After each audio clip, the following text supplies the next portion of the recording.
Le port du Havre, la porte d'entrée de tous les produits que nous consommons chaque jour. 68 millions de tonnes de marchandises du monde entier transitent ici chaque année pour desservir la France et l'Europe. Là-dedans, c'est peut-être des caméscopes, des télés, de la porcelaine. C'est quand même extraordinaire de se retrouver acteur de tout ça. Véritable poumon économique dans notre pays, Le Havre, c'est le premier port pour le commerce extérieur de la France.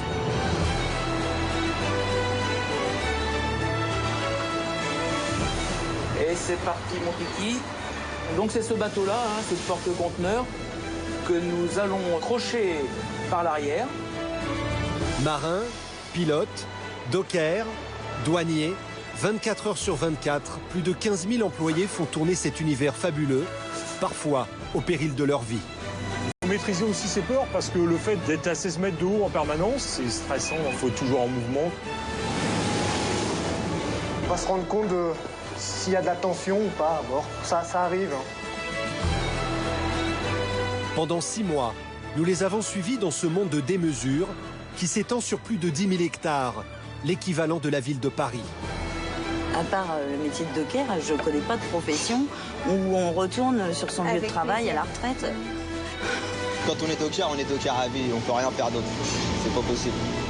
Tout le bateau est bien équipé, il y a grand confort. Ici, vous avez ma chambre. Et pour la première fois, ils nous ont autorisés à entrer dans les coulisses du port du Havre. C'est énorme.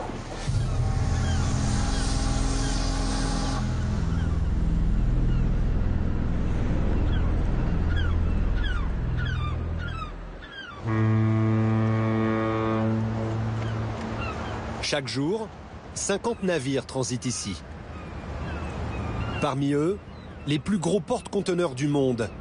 Ils mesurent près de 400 mètres de long. Pour accueillir ces mastodontes, Le Havre a fait bâtir Port 2000, un terminal unique en France, construit en eau profonde, sur un quai d'une longueur de 4 km. Chaque année, 300 gigantesques porte-conteneurs viennent accoster ici.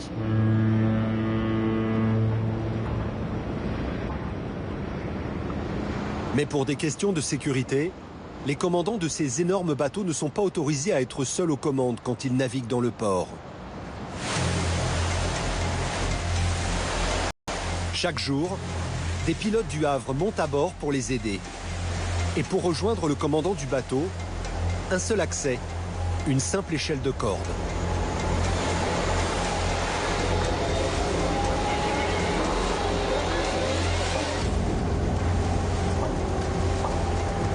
Une mission à haut risque qui s'effectue alors que le navire est toujours en marche.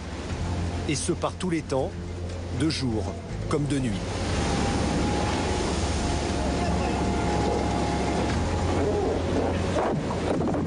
Une fois que le bateau est sorti du port, les pilotes laissent la barre au commandant et quittent le navire. 55 pilotes au Havre se répartissent le travail. Ils montent et descendent des échelles qui mesurent parfois plus de 12 mètres de haut.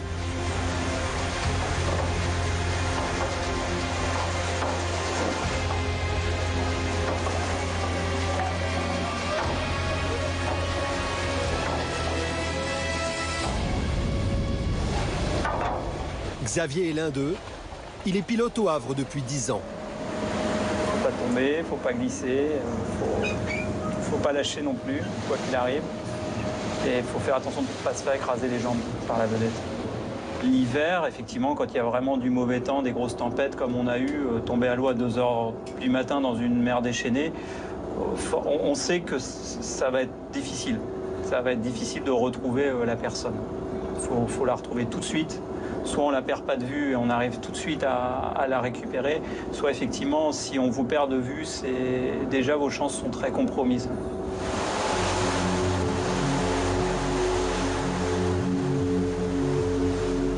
Ça peut arriver que parfois une main n'est pas bien prise, on se retrouve accroché à une main ou qu'on sente la vedette qui nous rattrape les jambes parce qu'il y a de la mer et elle remonte sur la vague et on sent nos jambes qui commencent à se faire pousser, ça arrive, oui, ça arrive. Après coup, on peut à avoir les jambes qui tremblent un peu en se disant tiens là, je suis pas passé loin de la correctionnelle. Non, moi ça m'est juste arrivé une fois en montant l'échelle, il y avait une guêpe je pense ou une abeille et j'ai mis la main dessus. Et effectivement, le réflexe, c'est d'ouvrir la main. Donc j'ai ouvert la main et puis j'ai vu tomber l'abeille. Mais bon, après j'ai continué. Bon, j'avais la main un peu gonflée à la fin de mon tour, mais voilà. L'instinct fait quand même qu'on reste, même si ça fait mal, on reste accroché à l'échelle. Mais l'instinct ne suffit pas toujours. Chaque année dans le monde, des pilotes se noient malgré leur gilet de sauvetage. Le dernier accident, c'était il y a 8 mois dans le port de Hambourg. Le pilote a glissé sur un barreau de l'échelle avant de tomber dans les eaux glacées de la mer du Nord, où il est mort d'hypothermie.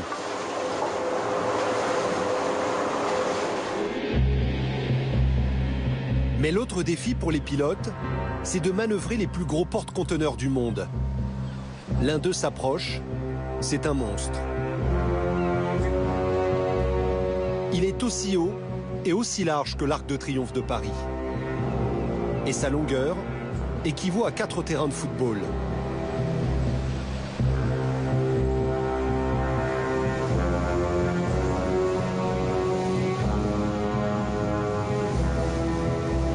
À la tombée de la nuit, le bateau a l'autorisation d'entrer dans le port. Un pilote part le chercher. La manœuvre va être périlleuse, car ce soir, la mer est agitée. Alors, ça y est, nous sommes partis là, en route pour servir le CMH CGM Jules Verne. C'est le plus gros navire français à l'heure actuelle. 396 mètres de long, 50 mètres de large, un peu plus. Donc là, nous sommes deux. Pourquoi deux? Parce que c'est quand même un bateau au gabarit exceptionnel. C'est vraiment un très gros navire. Il est très lourd. Là, ce matin, il est chargé à 15 mètres 10, donc il sera quasiment à son déplacement maximum. Il fait nuit, on a de la pluie, on aura peut-être un peu de vent. Donc toutes les conditions sont réunies pour que ce soit un exercice où la concentration va être importante. Le géant des mers sort de la nuit. Sur ce type de navire, l'échelle est petite, car le pilote passe par la cale. On a souvent une appréhension petite, elle est nécessaire. On ne va pas la fleur au fusil sur nos bateaux. On s'entraîne au quotidien puisque c'est notre métier. Mais on s'y prépare surtout pour des navires un peu particuliers comme ça. Le transport maritime, c'est une expédition maritime à chaque fois. Et donc, il y a toujours des surprises. C'est ça qui va faire qu'on va avoir une certaine appréhension.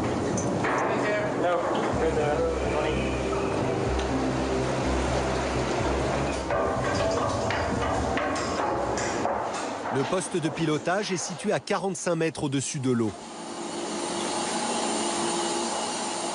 Là, on va arriver à la passerelle. On prend contact avec l'équipe passerelle, donc principalement le commandant. On va se rendre compte de s'il y a de la tension ou pas à bord. Ça arrive. Hein. Pas toujours, mais ça arrive. Thierry et Erwan, son copilote, doivent grimper 8 étages pour rejoindre le commandant. Bonjour. Bonjour, commandant. Bonjour. Commandant, bonjour. Le poste de pilotage est dans le noir complet pour que la vision de la mer soit optimale. Exceptionnellement, Thierry nous a autorisé à éclairer légèrement la passerelle. Premier geste, prendre contact avec la capitainerie du port. Havre-Port, c'est ma CGM Jules Verne, bonjour. Oui, bonjour à tous. Alors Thierry Gazangel, pilote à bord, Erwan Enaf aussi. On est à 1234, on fait route pour le Havre 11, Cap Whisky. Alors trafic, vent, s'il vous plaît. Ouais, bonjour messieurs, vous croiserez le Pengalia à mise à bord à 5h30. Et le vent actuellement à Port de Mille, il y a 14-15 nœuds de sud-ouest. Très bien, merci. Donc on prendra 2 remorqueurs, s'il vous plaît. 2 remorqueurs, ok, je vous rappelle. À peine arrivé, l'une des situations les plus délicates se présente. Le croisement avec un navire sortant du port. Le pire des scénarios, ce serait quoi là? Le pire des scénarios, c'est horrible. On préfère pas y penser. On n'a pas le droit de se tromper. Il y a trop de millions en jeu, trop de vie en jeu. Tout, oui, bon, forcément l'humain en premier, mais les sous sont pas loin derrière, quoi. Entre la valeur du bateau et son chargement, Thierry a plus d'1 milliard d'euros entre les mains. Salut Gilles, je viens de passer 5-6. Bon, j'ai ralenti, hein. Je vais au minimum. On se croise avant 17-18. Désormais, le seul maître à bord, c'est Thierry. Il va diriger le commandant ainsi que son second qui est à la barre. Il faut 15 ans pour être pilote au Havre, 5 ans d'études, puis 10 ans de navigation en mer. Les pilotes, c'est l'élite, le corps de métier le plus diplômé, le plus prestigieux du port. Il y a deux éléments quand on est dans une approche portuaire. Le commandant, lui, connaît très bien son navire, il maîtrise son équipage. Et nous, on est l'expert local, c'est-à-dire qu'on connaît toutes les contraintes liées à l'environnement. Parce que d'un pays à l'autre, ou même d'un port à un autre, c'est souvent différent.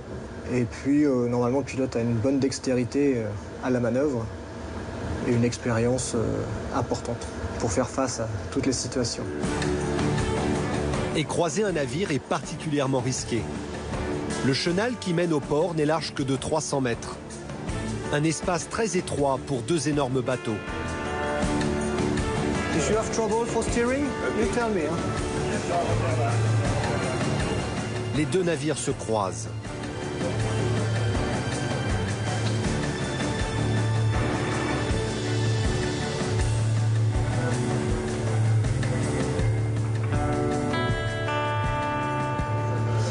Alors j'étais un peu en retard, mais ça s'est très bien passé. Donc là maintenant on réduit l'allure pour passer les digues à une vitesse raisonnable. Le Jules Verne entre à présent dans Port 2000. Un autre moment crucial pour Thierry. Il faut mettre à quai le mastodonte qui est chargé à bloc. 165 000 tonnes de marchandises réparties dans 16 000 conteneurs. Erwan, le copilote de Thierry, travaille au Havre depuis 1999. Au cours de sa carrière, il a vu les navires se métamorphoser. Plus le bateau est gros, plus le bateau est difficile à piloter. Les compagnies maritimes construisent de plus en plus des plus gros navires pour transporter beaucoup plus de conteneurs, de boîtes de conteneurs. Sur le type de navire, on en est maintenant à plus de 13 000 boîtes. Et il y a encore 15 ans, lorsque je suis rentré au pilotage, les plus gros navires, c'était des 250 mètres. Maintenant, on arrive à des 400 mètres. Jusqu'où irons-nous ? On sort parce que là, on se rapproche du quai. 60 mètres, 60. Au niveau visuel, il faut vraiment être très précis. Il faut vraiment que je vois le quai. Il faut que je vois le bord du bateau. C'est tout. On va à 26 en route, comme vous êtes, c'est bien, la côté nord. 40 mètres. 40.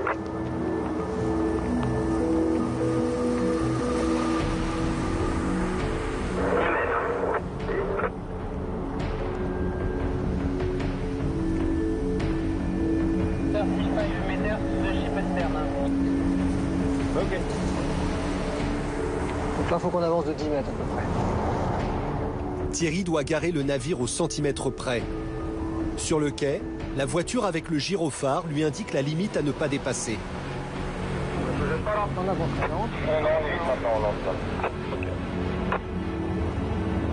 devant tous ces portiques, on ne peut que se dire que c'est vraiment un monde de démesure. Là, on a 6 portiques au milieu du bateau. Ils sont beaucoup plus hauts que nous. C'est énorme. Position. Oui, c'est énorme. Je vais voir pour la couper. Oui, merci. 10, à reprendre demi. Plus que quelques centimètres et le porte-conteneur va toucher les défenses du quai.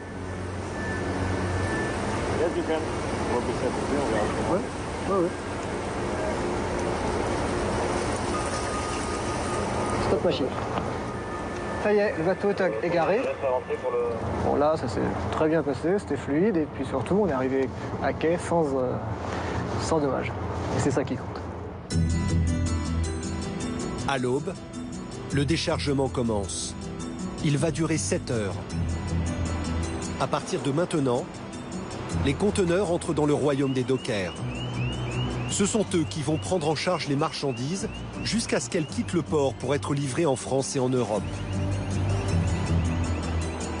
Chaque année, les dockers du Havre chargent et déchargent 2 millions de conteneurs. Et il faut faire vite. Ici, un bateau reste en moyenne une journée à quai. Un délai record qui permet au Havre d'afficher le temps d'escale le plus court d'Europe.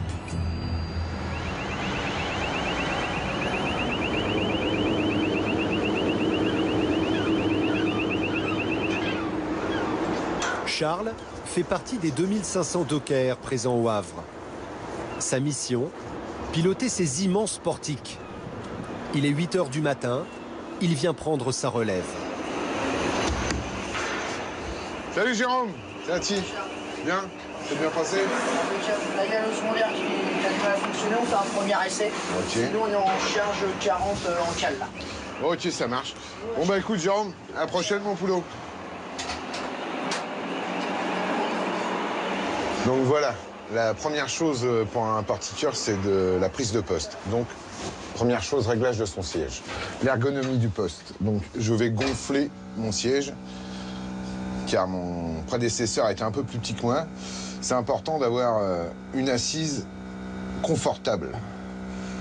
Hop, sachant que le mieux, c'est comme ça. Les pieds bien calés et les coudes à peu près à 10 cm de l'assise. Voilà. Les jambes bien écartées pour avoir un bon angle de vue au niveau de son travail. Alors là, vous vous accrochez un petit peu, je vais aller chercher un conteneur. Chaque détail compte, car Charles va rester 2 heures dans sa cabine, à 43 mètres du sol. Sa concentration doit être optimale, car la cadence est soutenue. Il doit soulever et charger 30 conteneurs, soit un conteneur toutes les 4 minutes. Et pas question de les abîmer. Alors, la boîte est pas à l'aplomb. Ça fait 20 ans que je conduis les portiques à conteneurs. Je suis passionné par ce que je fais. Quand on a la chance de rentrer sur le port, on fait son métier du mieux possible, quoi. C'est grisant quand même de conduire tels engins. Hop. J'ai des centreurs qui m'aident à prendre le conteneur quand il n'est pas tout à fait en face. Je suis bien partout dans mon conteneur. Je verrouille, la lumière passe au rouge, c'est bon, il est verrouillé, je peux virer doucement. Il faut avoir une vue vraiment au top niveau. On nous appelle les hommes au regard d'aigle, ça rigole pas. On a un rôle important dans la chaîne logistique, on fait quand même partie des travailleurs qui faisons entrer et sortir toutes les marchandises en France et en Europe. Le Havre, c'est la porte d'entrée de toutes ces marchandises-là, quoi. C'est quand même extraordinaire de se retrouver acteur de tout ça, quoi. C'est important. Au début, on se pose la question, qu'est-ce qu'il y a dans ces conteneurs? Là-dedans, c'est peut-être des caméscopes, des télés, de la porcelaine. Ça fait partie des questions qu'on se pose au début. Après, bon, non, c'est un... Vous voyez, là, par exemple, je m'enchiquine parce que le bateau a bougé, je suis plus à l'aplomb. Il faut que je me décale. Là, il va falloir que je me déplace, car je ne suis pas à l'aplomb. Comme je suis très fort, je vais m'en sortir. Voilà, hop, hop.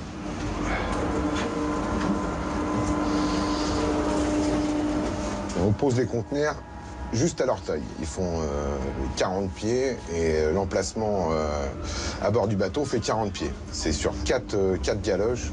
C'est 4 galoches ou 4 glissières, mais c'est vraiment au poil de cul. C'est vraiment très minutieux. Autrefois, il faut savoir que tout se faisait, ce qu'on appelait le divers. Tout se faisait avec la main de l'homme. Hein. C'était des bordées entières de dockers qui déchargeaient tous les bateaux à l'intérieur de leur cale. Ça fourmillait de dockers partout, à bord des navires, à terre, dans les hangars. Jusque dans les années 70, les dockers travaillaient dans des conditions épouvantables, chargeant et déchargeant la marchandise à dos d'homme, au péril de leur vie. Les morts et les accidents de travail étaient nombreux.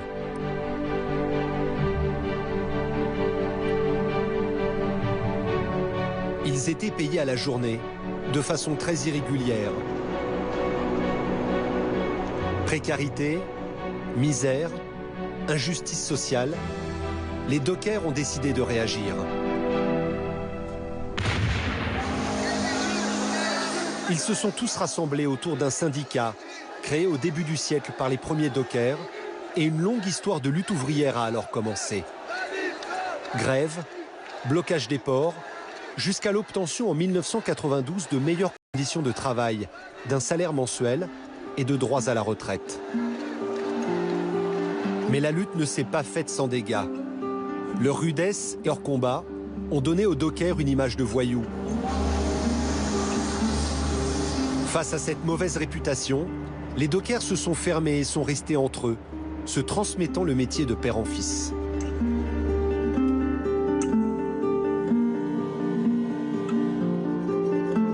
De ce passé de lutte, les dockers ont conservé une volonté féroce pour préserver leurs acquis.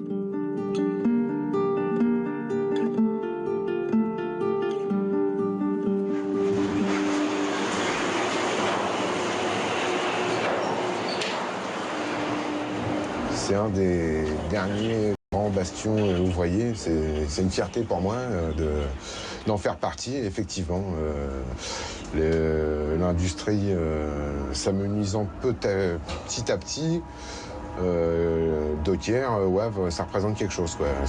C'est un symbole. Et j'en suis fier, particulièrement, pleinement. Et ce que les dockers cultivent plus que tout, c'est leur esprit de famille. Nous sommes au foyer des dockers, là où toute la famille docker se retrouve pour déjeuner ou prendre un café. Il y a aussi bien des dockers en activité qu'à la retraite, mais aussi leurs épouses et leurs enfants. Moi, je me souviens de cette expression-là. Quand tu le disais, la tarte au début, enfin, faut connaître. Karine et Christelle sont filles de dockers. Elles ne travaillent pas ici, mais viennent de temps à autre. Enfin, moi, il n'y a pas une journée où je passe pas par le port pour aller travailler. Moi, pareil, j'habite Honfleur, je pourrais passer par l'autoroute. Surtout pas. Mais jamais, je passe toujours par le port. Et je passe devant le hangar 131, devant le 122, et voilà. Et c'est bête, mais... Je passerai pas par l'autoroute. Non, je passe tous les jours par le port. C'est pareil. Et même là, vous pouvez regarder autour de vous, les gens qui sont là en train de boire un café, il y en a plein qui sont plus en activité. Et pourtant, ils viennent là prendre leur café 1 fois par semaine, 2 fois par semaine, 3 fois par semaine, peut-être tous les jours. Comme papa, moi je sais que, voilà, papa il est à la retraite depuis un bon moment maintenant et moi je sais que quand je le cherche le matin, vers 11h, papa il doit être au foyer en train de prendre son café. À part le métier de docker, je connais pas de profession où on retourne sur son lieu de travail à la retraite. Ça c'est incroyable, quoi. Voilà, c'est même les dockers qui sont en vacances viennent ici. Voilà, prendre leur café, venir chercher un sandwich. Voilà, il n'y a pas de profession où ça existe, à part celle-ci. Vous avez 2 filles. Honnêtement, vous avez regretté de ne pas avoir de garçon? J'ai pas eu d'autre choix que d'accepter la nature. Oh, t'es ravie. Daniel a 72 ans. Il a commencé sa carrière de docker en 1960, en déchargeant les marchandises sur son dos. Même si le métier s'est aujourd'hui mécanisé, les dockers ne souhaitent pas de femmes dans le port, car les tâches restent trop physiques. Nous, on n'est pas fils, on n'a pas pu rentrer sur le port. J'aurais aimé être un garçon juste pour ça. Voilà.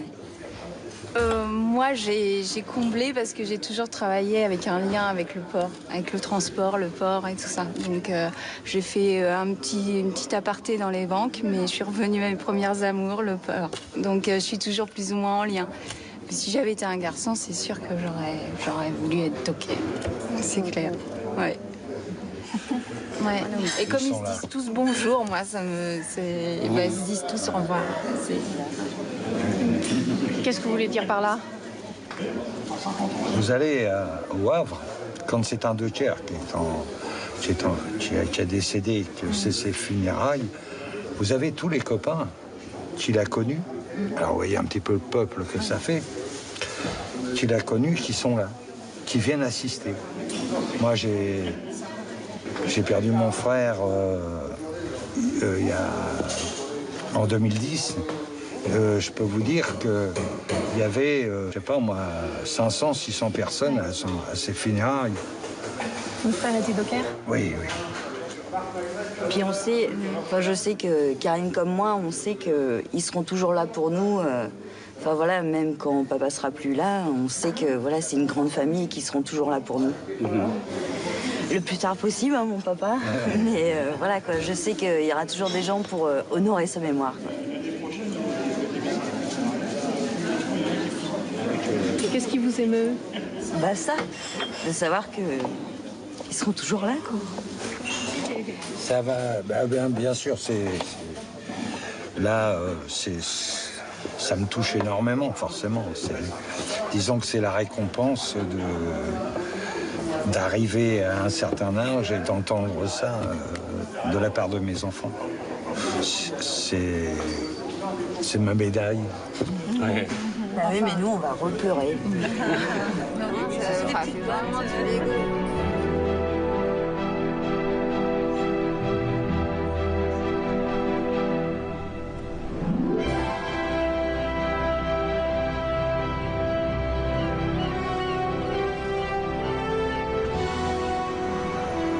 Retour à Port 2000, dans le royaume des dockers. Après le déchargement par les portiqueurs, c'est maintenant aux chauffeurs de cavaliers d'entrer en scène. Ces véhicules de manutention qui servent à déplacer les conteneurs sur le terminal jusqu'au camion de livraison. Un balai incessant qui a lieu jour et nuit. Les terminaux de Port 2000 peuvent stocker près de 100 000 conteneurs de marchandises sur plus de 170 hectares. Chaque jour, les cavaliers chargent et déchargent plusieurs centaines de semi-remorques en provenance de toute l'Europe.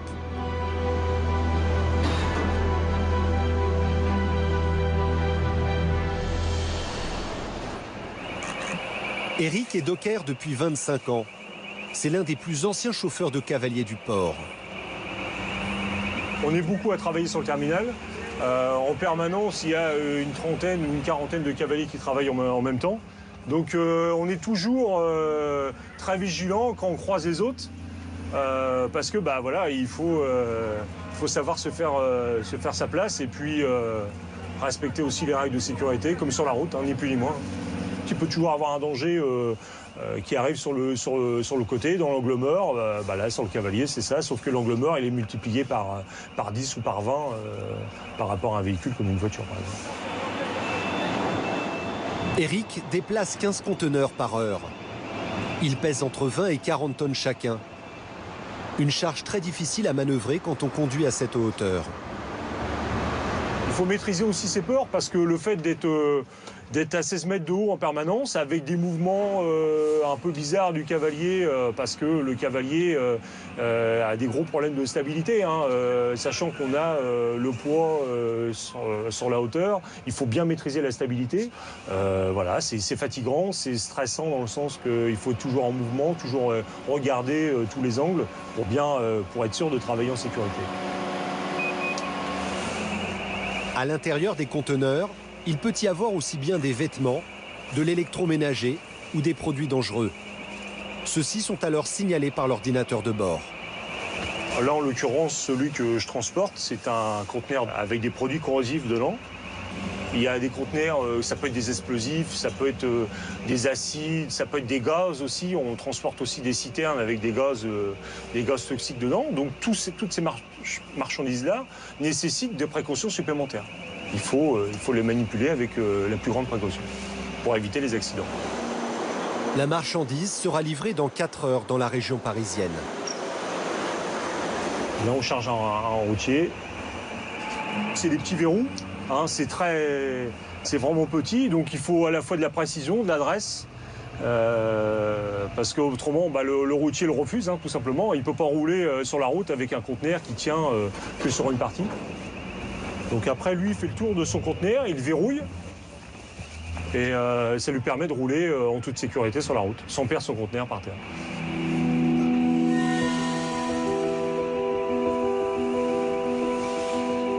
Mais les dockers ne s'occupent pas seulement du chargement et du déchargement des marchandises. Ici, un atelier de réparation des cavaliers, entièrement géré par des dockers mécaniciens.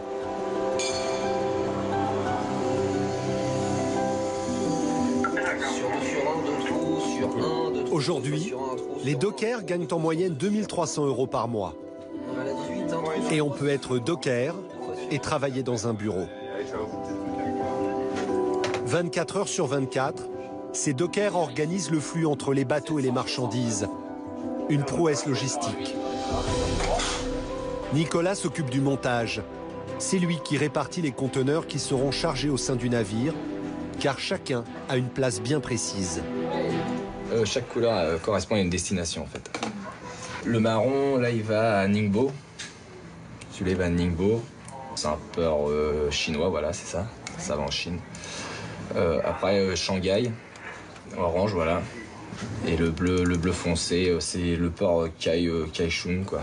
Après, voilà.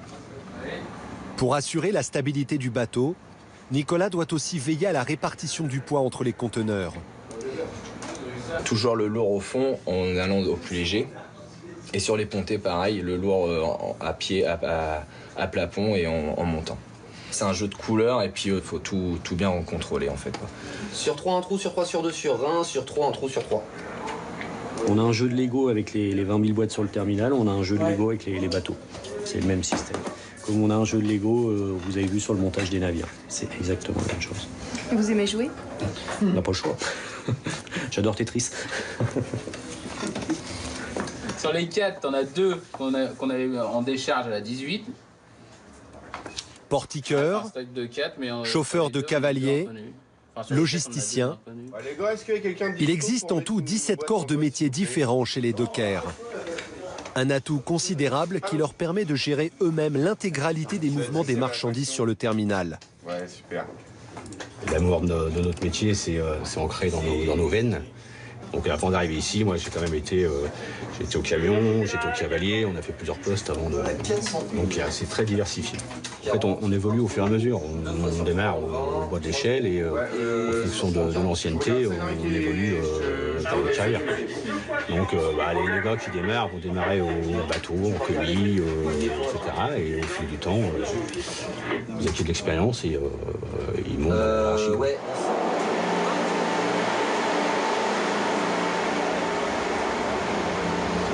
J'écoute. C'est nous sur le 8 là? Ouais, c'est moi sur le 8, ouais. Ah, comment dire, je t'envoie Mathieu pour la perche. Ah ok, pas de soucis, s'il peut nous l'accrocher, il nous l'accroche côté terre, on va peut-être en avoir besoin pour ouvrir. C'est ici que commence une carrière de docker, dans les coursives d'un bateau, pour déverrouiller les conteneurs avant leur déchargement. Il y en a un qui se met avec toi et un qui se met avec GG. Ok? Faites 2 tirs. GG, tu vas te mettre avec... Ok, puis ils se mettent ensemble. Cédric est chef d'équipe. Il a 25 ans. Il fait partie des 200 jeunes dockers du Havre. La plupart commencent dès l'âge de 18 ans, comme dockers de bord. C'est un métier plus pour les jeunes que les anciens parce que voilà, c'est physique. C'est beau quoi. Une petite barre, en moyenne ça doit être entre 10 et 15 kilos à peu près. Après il y a aussi les grandes barres qu'on trouve essentiellement sur le large, sur ce bateau-ci, qui font jusqu'à une trentaine de kilos quand même. Ça fait qu'il faut pouvoir quand même les porter et avoir ce qu'il faut là où il faut quoi. Toujours faire attention au niveau de la sécurité surtout parce que c'est vachement important vu que c'est quand même assez dangereux. Il peut y avoir chute d'objets, en desserrant, se blesser avec la barre ou quoi, ça peut arriver très rapidement. On peut tomber aussi, oui. Normalement tout est fait pour éviter avec les garde-corps, mais ça peut arriver vite. Très tôt, les jeunes appliquent une règle essentielle chez les dockers. Une solidarité à toute épreuve. Quand il y en a un qui a un souci, quand il y en a un qui a du mal, c'est l'entraide en fait, l'entraide entre nous quoi.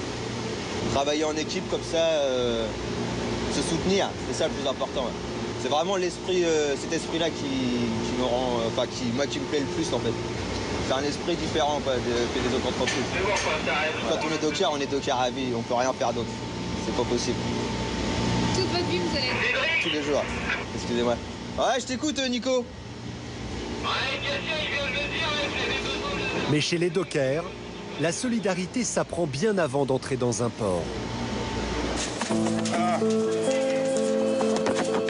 Et l'apprentissage se fait notamment sur un stade.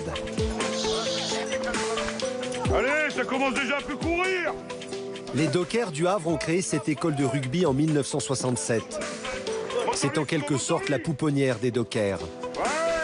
Ce soir, c'est Fabrice l'entraîneur. Sa famille est docker depuis 2 générations. Vas-y, va chercher.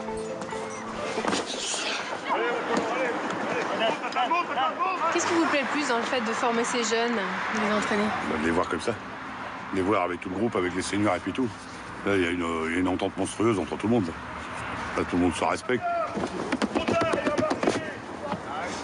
Là, il y a mes 3 enfants là, qui sont dans le groupe. Là. Et j'attends encore un petit peu. Dans 2 ou 3 ans, il y aura mon petit-fils. Donc c'est excellent. Ici, 8 jeunes sur 10 sont des enfants de dockers. Ils ont entre 15 et 17 ans et sont encore au lycée. Ça réveille, hein. Tu dois avoir un petit bout de petit. C'est bon, ça. Se battre, s'entraider, résister, des valeurs communes au rugby et à la lutte ouvrière, si chères aux dockers. On va y arriver au poteau là-bas, allez. Ce qu'on applique grosso modo sur le terrain, c'est exactement la même mentalité qu'on a au travail. Et on défend notre casse-croûte tous les jours. Et le fait d'être tous ensemble, ça aide? Bah forcément, l'union fait la force. Hein. Le terme, il le dit bien, hein, de toute façon. Hein. Si on est seul, voilà. Hein. Quand on est 2500, ça change beaucoup de choses. Il n'y a pas besoin d'être violent, hein. Juste d'être nombreux, hein. C'est tout. Hein. Allez, faut aller marquer, il reste 2 mètres. Allez, combien Calais, t'attends trop là. Allez, mon combien, vas-y, mon combien. Vas-y, mon combien, t'es dedans. Ouais, ça c'est bon. Cette union, cette force, les jeunes ressentent très tôt de l'admiration pour les anciens. En guise d'hommage, Florian, le fils de Fabrice, a inscrit pour toujours le matricule de son père docker. Je vais montrer ce que c'est que docker, père en fils. Et puis c'est une grande famille. Ceci, c'est mon numéro de carte professionnel. Pour vous dire, le respect, ça commence comme ça. Ça sera à vie. Le petit fera la même chose.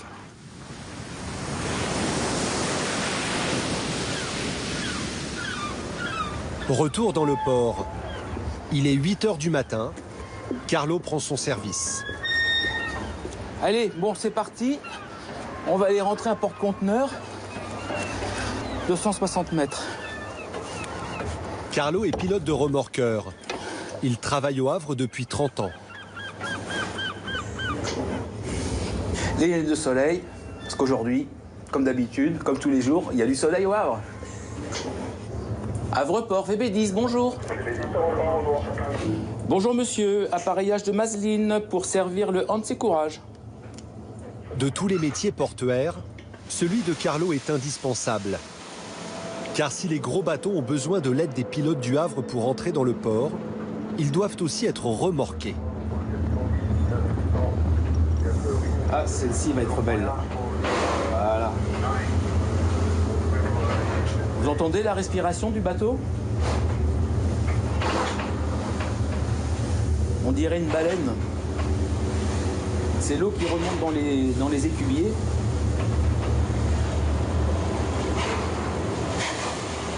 Carlo navigue vers le large, à 14 km de l'entrée du port.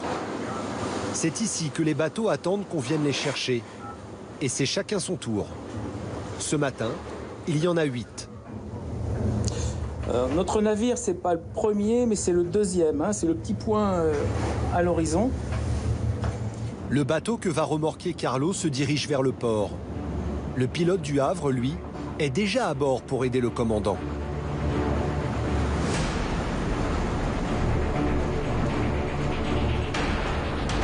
On va le laisser passer.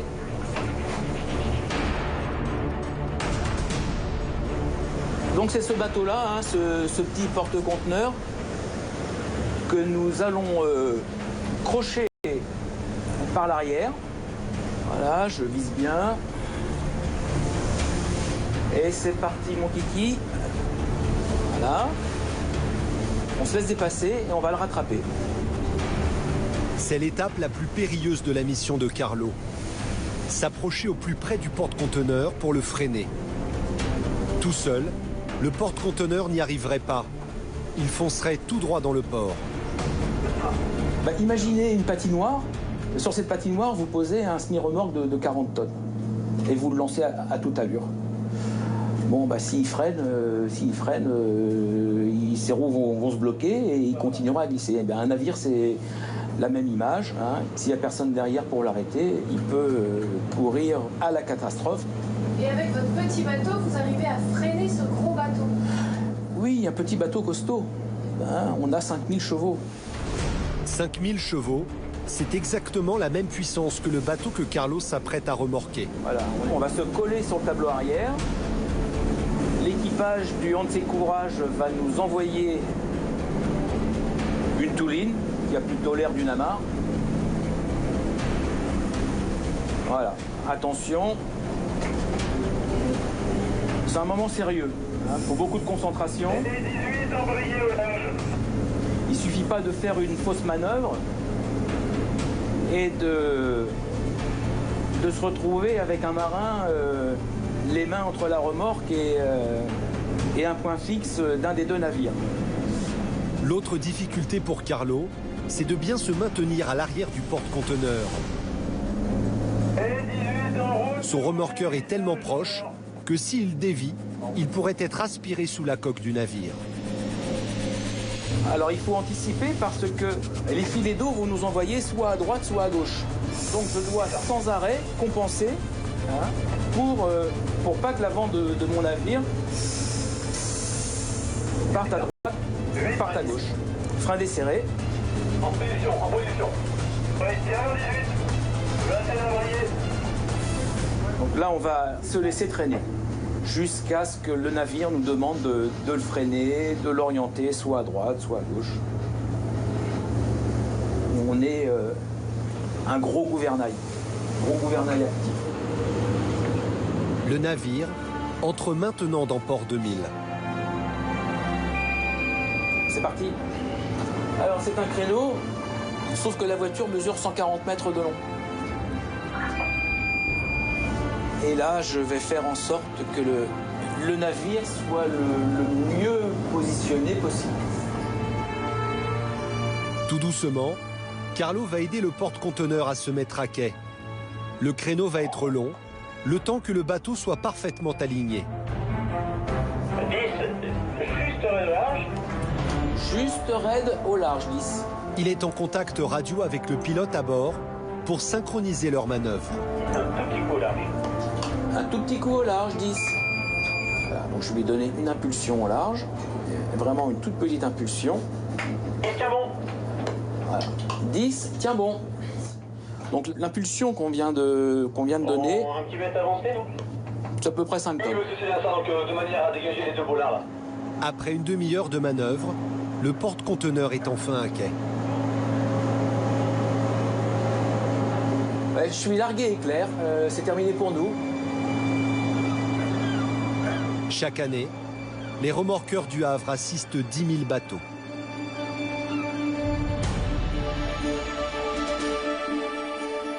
Le Havre, une ville et un port dont l'histoire est intimement liée et dont le passé est tumultueux. Tout commence en 1517, quand François Ier donne l'ordre de construire le port. S'ensuivent des siècles de gloire, où le Havre connaît un essor fulgurant grâce à l'importation de café, d'épices et de coton. Mais les bombardements de la guerre 39-45 vont tout détruire. La ville est rasée à 80%. Le port n'est qu'un tas de gravats.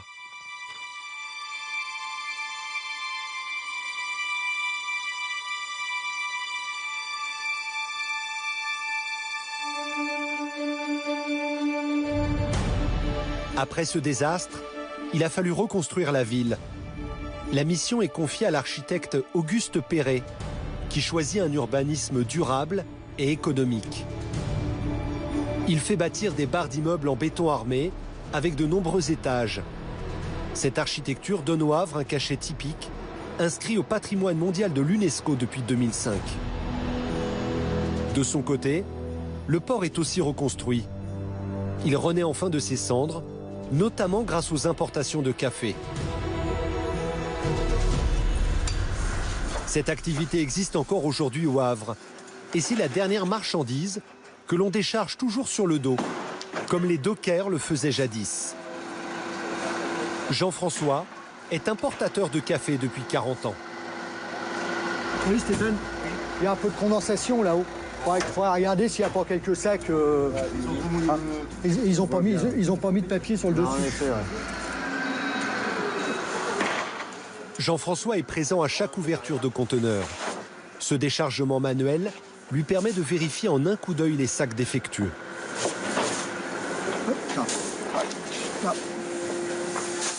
Regarde le café.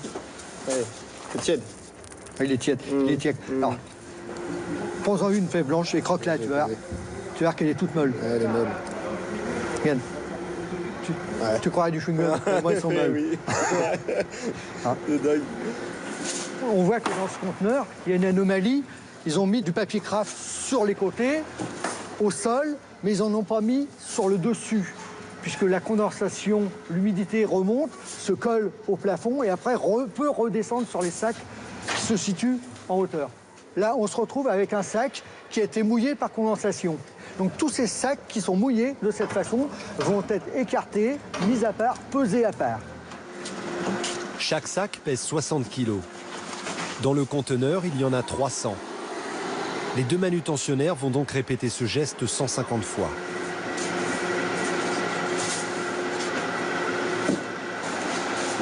Ça fait depuis longtemps que vous portez des sacs de café? 23 ans.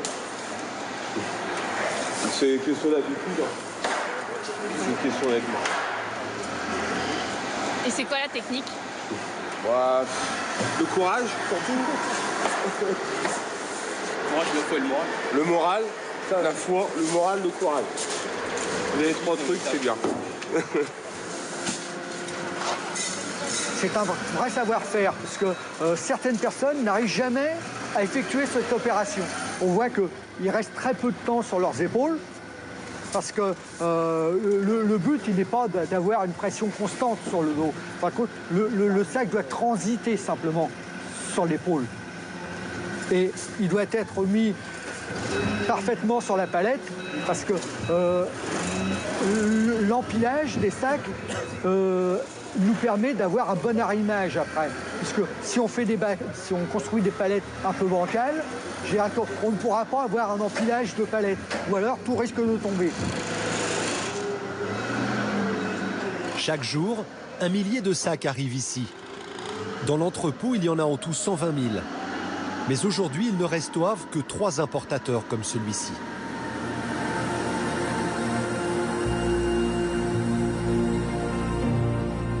Car si le café a permis au Havre de devenir jadis le premier port européen pour son importation, la ville a perdu son leadership dans les années 70. Le port d'Anvers, plus compétitif, lui a volé la vedette. Aujourd'hui, Anvers importe 340 000 tonnes de café chaque année et livre un marché de masse. Le Havre importe seulement 120 000 tonnes, mais mise sur la qualité en s'adressant à un marché de niche composé de petits torréfacteurs. L'histoire du Havre et du café sont intimement liées. Et ça, je veux dire que c'est notre patrimoine. Donc notre patrimoine, je crois qu'on peut en être fier. Et il faut essayer de le conserver.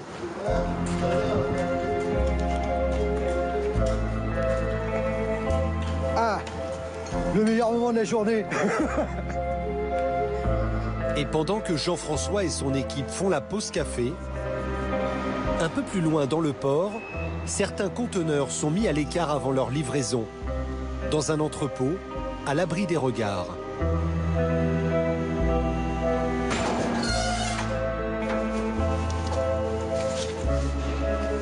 Grégory est douanier. Chaque jour, il contrôle les marchandises d'une vingtaine de conteneurs avant leur entrée sur le territoire français. Qu'est-ce que c'est, ça? En principe, ce sont des fers à repasser.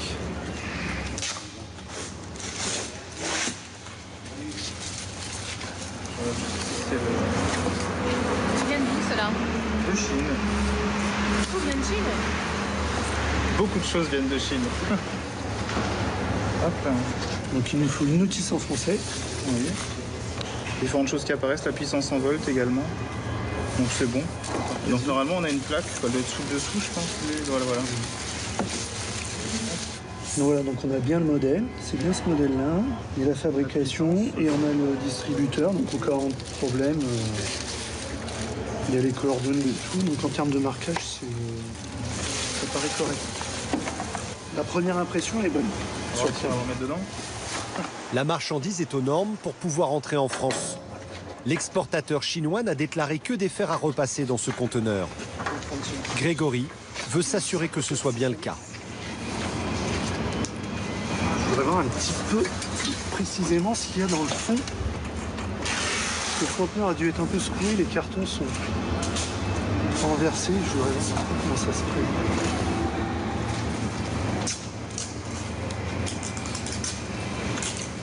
Je vais essayer de rentrer un petit peu plus dans le conteneur. Je voudrais voir un peu les références qu'il y a dans le fond.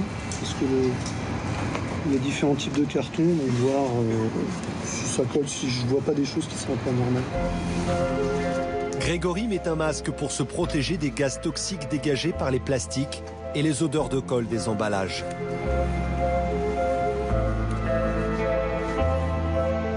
Les conteneurs contrôlés ne sont pas choisis au hasard.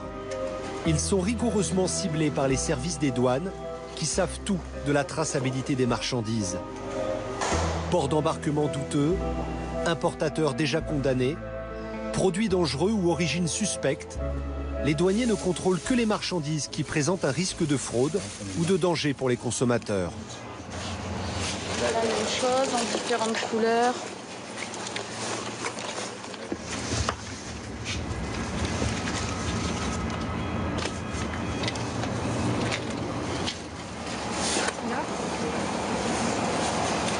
Le chargement est propre dans le fond. Je pense qu'il n'y a pas... Là, comme ça, pour moi, il n'y a pas de problème. Aujourd'hui, rien de particulier à signaler. Mais 3 jours plus tard, les services des douanes vont faire une saisie de contrefaçon exceptionnelle destinée au marché de la banlieue parisienne. Ici, on a du, je crois, c'est Gucci. Prada aussi, qui était avec Polo, avec Chanel, avec Vuitton, avec Givenchy, avec... qu'est-ce qu'on avait d'autre? Dolce Gabbana. Alors ça, c'est une saisie qu'on a faite sur un conteneur en provenance d'Asie. Et donc, c'était donc déclaré sac à main. Et on a décidé d'ouvrir et on a trouvé donc des gros sacs en plastique tissé dans lesquels, en fait, il y avait une cinquantaine de pièces de sac à main avec une partie contrefait et une partie non contrefait. Donc là, c'est Chanel qui est contrefait à l'envers, là, avec un magnifique GC. Ici, vous avez Louis Vuitton. Donc là, je pense qu'il y a une petite faute d'orthographe avec le L qui a été inversé avec le V. Donc on a Louis Vuitton qui est devenu Louis Vuitton. Ah, celui-ci, il comporte une bonne faute d'orthographe. Il s'appelle Gianni Versace. Au lieu de Gianni Versace. Donc il y a toutes les lettres y sont, sauf qu'elles ne sont pas dans le bon ordre. Et puis tu vois, regarde ici. Au total, 886 sacs ont été saisis, de 22 marques différentes. Tu vois, regarde là, on voit Ils viennent de Chine, comme 80% des contrefaçons saisies au Havre. C'est sale, pour partie c'est sale. Ah oui. C'est censé être dans des dust bags en plastique dégueulasses. Ah oui, alors la fourrure, les poils s'arrachent, alors forcément c'est lamentable quoi, c'est vraiment... Donc on voit clairement que voilà, ça c'est pas de la qualité, c'est clair. Et je pense qu'aucune marque digne de ce nom ne réalise de tels objets. Ouais. Chaque année, les douanes du Havre saisissent 1 million d'articles contrefaits. Et il y en a de toutes les sortes. Traditionnellement, on pense aux sacs à main, on pense aux vêtements, mais on a pu voir des couches contrefaites, des pièces détachées automobiles contrefaites, on a pu voir des porte-clés contrefaits, des coques de portable, des piquets de clôture. Tout est absolument contrefait. Pas seulement le luxe. Pas seulement le luxe. Après, du coup, moi, je ne connais pas forcément. Tous ces sacs ont été détruits et l'importateur va être poursuivi. Il risque 300 000 € d'amende et 3 ans d'emprisonnement.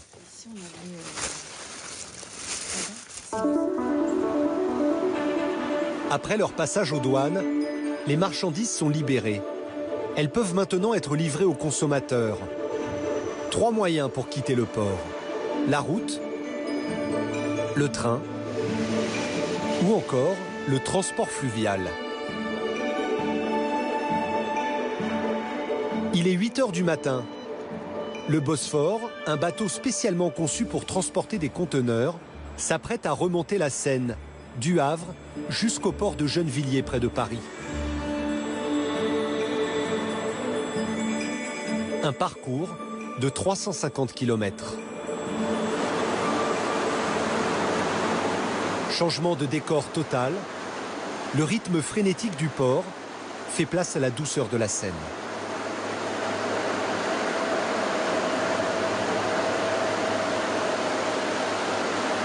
Bac de la Bouille, Bosphore, bonjour. Bonjour monsieur, donc passage La Bouille actuellement pour le fluvial. À l'approche sur vous dans quelques minutes, à la montée. Oui, bonjour monsieur, aperçu, bonne journée. Également, merci. Le capitaine, c'est Bruno. Il transporte des conteneurs sur la Seine depuis 10 ans.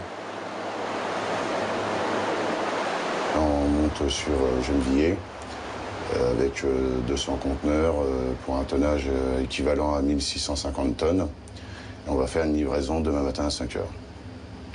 Donc là, nous allons faire toute la vallée de la Seine, qui est magnifique à voir, très jolie. En plus, la météo va être au rendez-vous. Donc, parfait, quoi. C'est vraiment complètement différent. On n'est pas dans la pollution des gaz, dans les bouchons. C'est un grand plaisir. Le voyage va durer 30 heures. Un trajet qui peut paraître long, mais qui est en réalité économique et écologique. Car avec ses 200 conteneurs à bord, le bateau de Bruno remplace 200 camions. Aujourd'hui, 250 000 conteneurs transitent par la Seine chaque année. C'est un conteneur sur 5. Je suis descendant de bateliers, quoi. Donc j'ai eu mes grands-parents qui étaient bateliers, mes parents. Aujourd'hui, je pratique ce métier-là, pas parce qu'ils le faisaient, parce que j'adore et j'ai eu le coup de cœur, quoi. Donc là, voici mon fils, qui fait partie de mon équipage, donc qui est matelot, qu'il a comme grade matelot garde-moteur, qui consiste à tout ce qui est guidage, amarrage, entretien du bateau, la cuisine, etc., quoi, polyvalent partout, quoi. C'est un plaisir de travailler ensemble et puis une fierté que l'un de ses enfants a voulu pratiquer ce métier-là. Donc l'idée venait de lui, donc encore mieux, quoi. Donc pour combien de temps, je ne sais pas, mais actuellement on travaille ensemble et puis on profite de tous ces moments-là, quoi.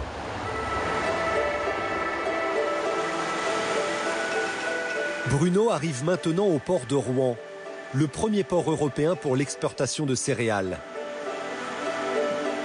Il s'étend sur 16 km le long de la Seine. Au fil de l'eau, des gigantesques silos à grains qui font le bonheur des oiseaux.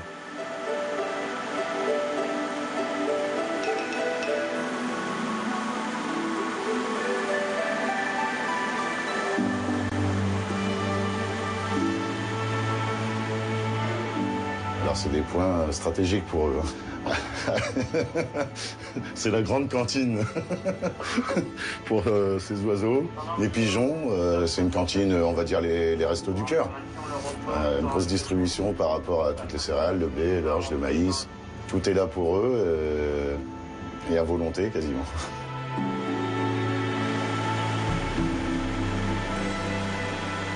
Donc là-bas, vous apercevez la cathédrale. Le Bosphore montant d'Aval le pont de Flaubert. Tu vas y aller, Jason? Donc pendant le passage, Jason va aller sur le nez du bateau parce qu'à chaque passage de pont, il va falloir descendre la timonerie et donc la visibilité devient nulle pour moi. Donc Jason va être mes yeux à l'avant.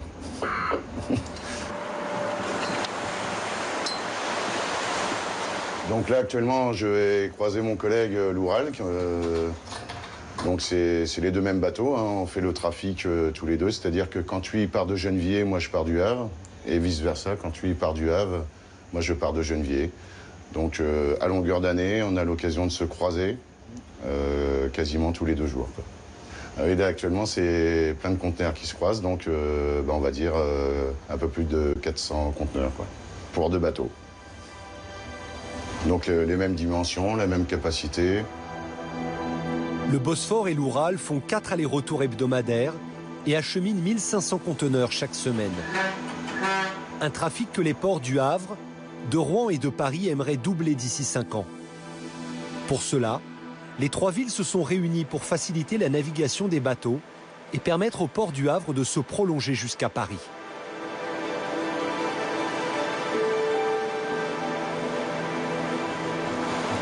C'est là-bas. D'accord. Donc voilà, nous allons passer l'ouvrage. Au revoir la visibilité. Là, je descends toute la timonerie et j'attends de passer tout le pont.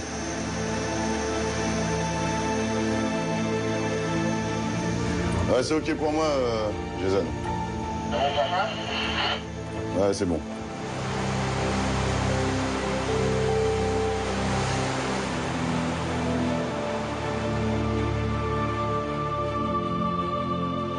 Il faut faire attention aussi, surtout oui, aux conteneurs et surtout aux bateaux aussi. Passage du pont, là.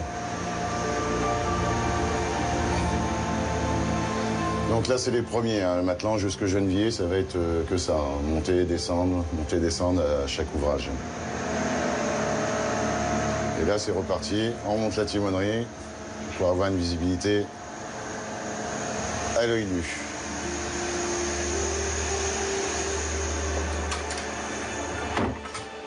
Bruno et Jason travaillent 1 semaine sur 2, mais ne sont pas seuls à bord. Ils sont 2 équipes et se relaient toutes les 6 heures.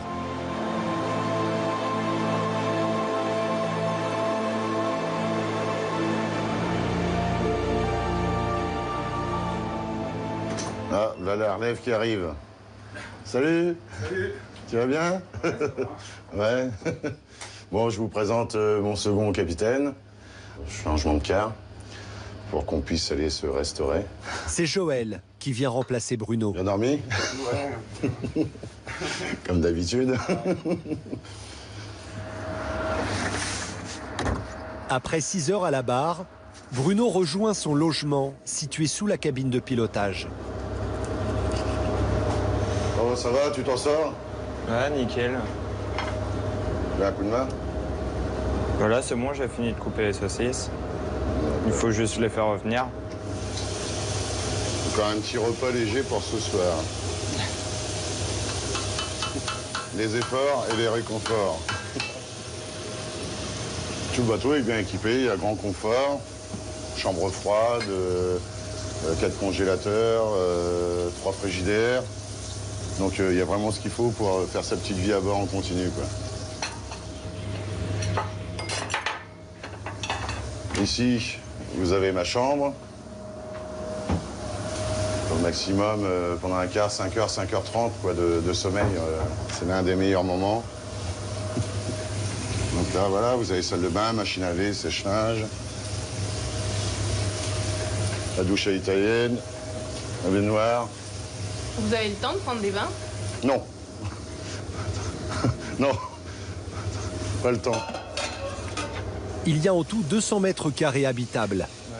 Le bateau est flambant neuf. Il fait partie d'une flotte de transport fluvial de nouvelle génération. Tout a été étudié pour le bien-être de l'équipage qui doit veiller pendant 30 heures d'affilée sur ces précieux conteneurs. C'est l'air appétissant. Hein, je pense qu'on va bien se régaler. Oui, je pense aussi. Ouais. Pendant ce temps-là, Joël s'apprête à faire face à un moment délicat, le passage d'une écluse. Il y en a 10 sur le parcours. 25 mètres pour engager le pointis de droite, avec une bonne dizaine de joueurs. C'est Bernard qui va le guider à l'avant, car le bateau est très large et l'écluse très étroite. La manœuvre doit être parfaite, elle se joue au centimètre près. Ouais, il faut venir très doucement et faire attention à ce qu'on fait, quoi. Pas donner de gants à coups. Il faut être très précis, quoi. 8 mètres de jour à droite et la porte a du mal à fermer à droite. Encore une quinzaine de mètres pour engager le coin des masses. Faire attention aux conteneurs, à la marchandise. Parce qu'il y a des marchandises de valeur à l'intérieur, donc si on abîme les conteneurs, on abîme forcément ce qui est à l'intérieur. L'équipage connaît la nature du chargement. 4 mètres de jour pour l'avant. Mais par mesure de sécurité, il n'a pas le droit de la divulguer. Ce n'est qu'après le trajet que nous avons appris qu'il s'agissait de fours à micro-ondes, d'aspirateurs et de congélateurs. 1 mètre pour l'avant, 50 pour l'arrière, 80 pour l'avant, 60 pour l'arrière, toujours 40 pour l'avant. C'est bon comme ça, Joël.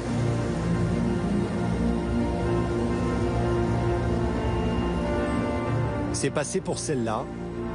Il reste encore 10 heures de voyage.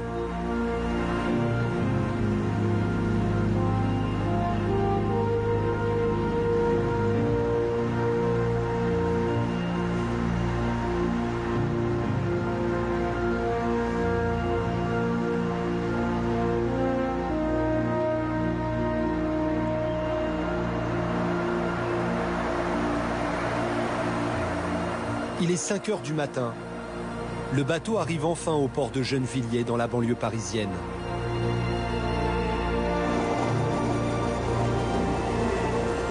Au lever du jour, le déchargement commence. Ces marchandises du monde entier vont bientôt être livrées dans tous les magasins de France et d'Europe et approvisionner 450 millions d'habitants.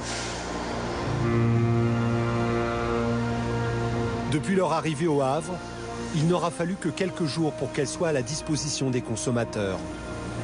Mais le port ne veut pas s'arrêter là. Des travaux d'agrandissement sont prévus pour doubler la capacité d'accueil des conteneurs d'ici 2020. Le Havre continue d'écrire sa fabuleuse histoire.